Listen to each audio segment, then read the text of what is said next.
Hey guys, welcome to my channel. And today, I'll be reading When He Makes You Cry by Kamazi and Wattpad. So let's get into it.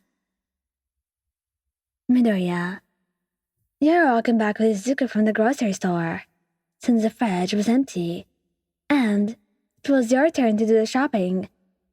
As you were walking, Izuku looked at you, his eyes traveling to a shopping bag that you were holding.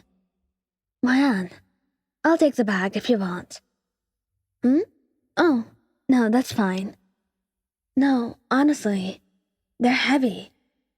Izu, it's fine. I can handle it. Are you sure?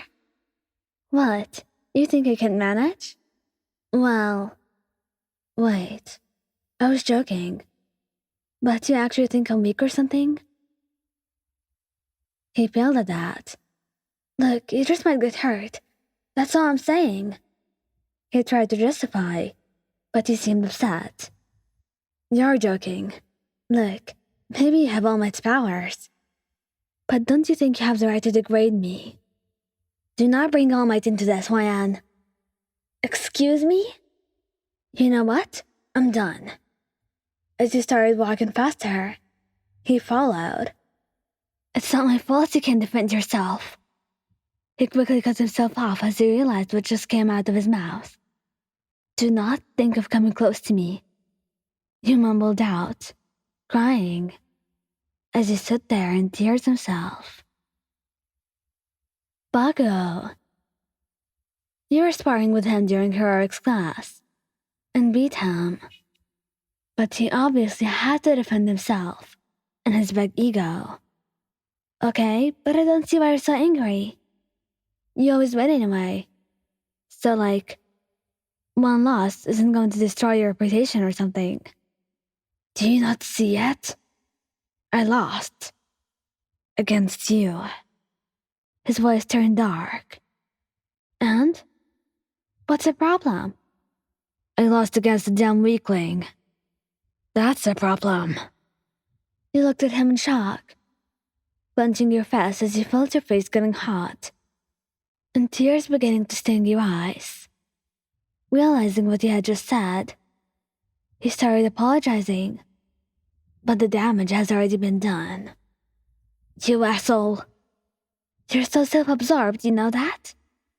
I didn't even know why I chose to stay with you. Slamming his door, you left the room, with tears streaming down your cheeks. Todoroki. You put your phone down as you once again didn't pick up his phone. You realized that Shouto had been out of it for the past couple of days. And even with all of your efforts, he still wouldn't say a word. You decided to check up on him, so you made your way down to the gym. You opened the door to see him topless, and all sweaty, and using the punching bag. Shouto? No response. Shouto? What? He jumped from his booming voice. I wanted to see if you're okay. Is everything alright? No, I'm not okay. Now leave, Hwayan. But...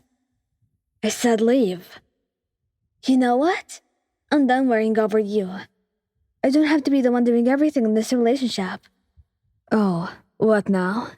And you're gonna say I'm like father, right? I never said that. Well, it seemed that way to me. You looked at him with your eyes overflowing with tears. And then he realized. And he felt guilty and upset, tearing up himself. Don't talk to me, Todoroki. And you laughed. Kaminari. You stare at him in disbelief. Are you kidding me? What? You're doing it again.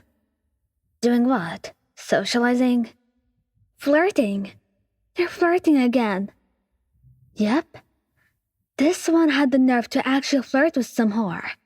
Right in front of you. Look, it was nothing, alright? So calm down.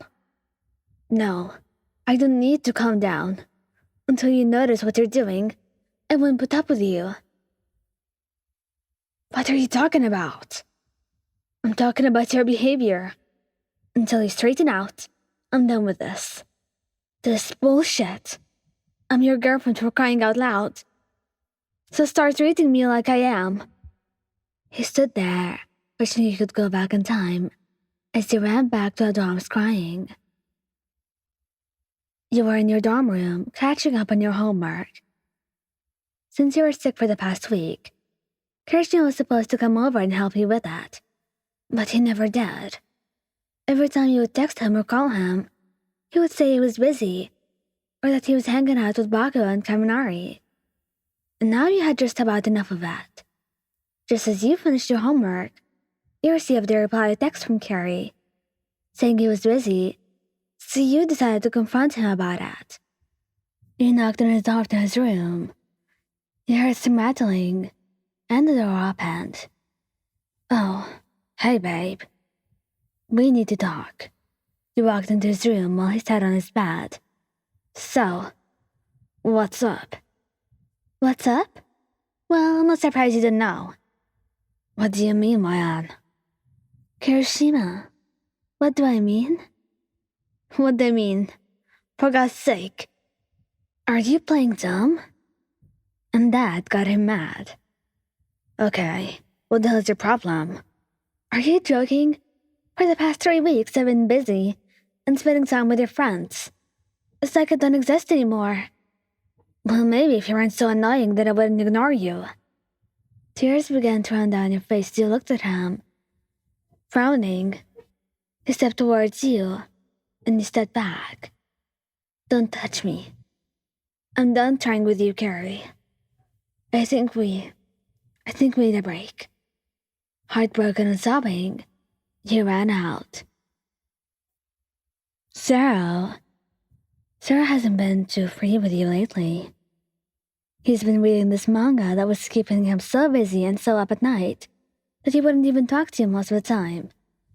And he wouldn't notice you coming into his room or trying to talk to him unless you attempted it over and over until you could get his attention. And you were sick of it. You had tried to talk to him multiple times, but this time, he was at his wet's end. And so were you. You know, maybe you shouldn't have started dating me if you weren't so ready. Or you could just date this girl from your manga. I wouldn't mind. He frowned at that, glaring. What's up with you, Mayan? You keep starting fights every now and then. What's going on? You're asking me? What's going on, Sero? You're the one who doesn't talk to me. You glare at him, shoving him lightly. You're mad, and you thought it was justified. You're so clingy, Mayan. You know that? The only reason I like reading manga more than spending time with you is because you keep obsessing over every little thing. It's annoying. You're annoying. You paused, freezing. Hurt at his words. You really think that? He froze, not knowing what to do or how to respond. Mayan, it's not... No, you said enough. You're right. I'm leaving. We're breaking up, Sero. I don't think I can do this anymore. You left the room before he could respond, not wanting him to see you cry.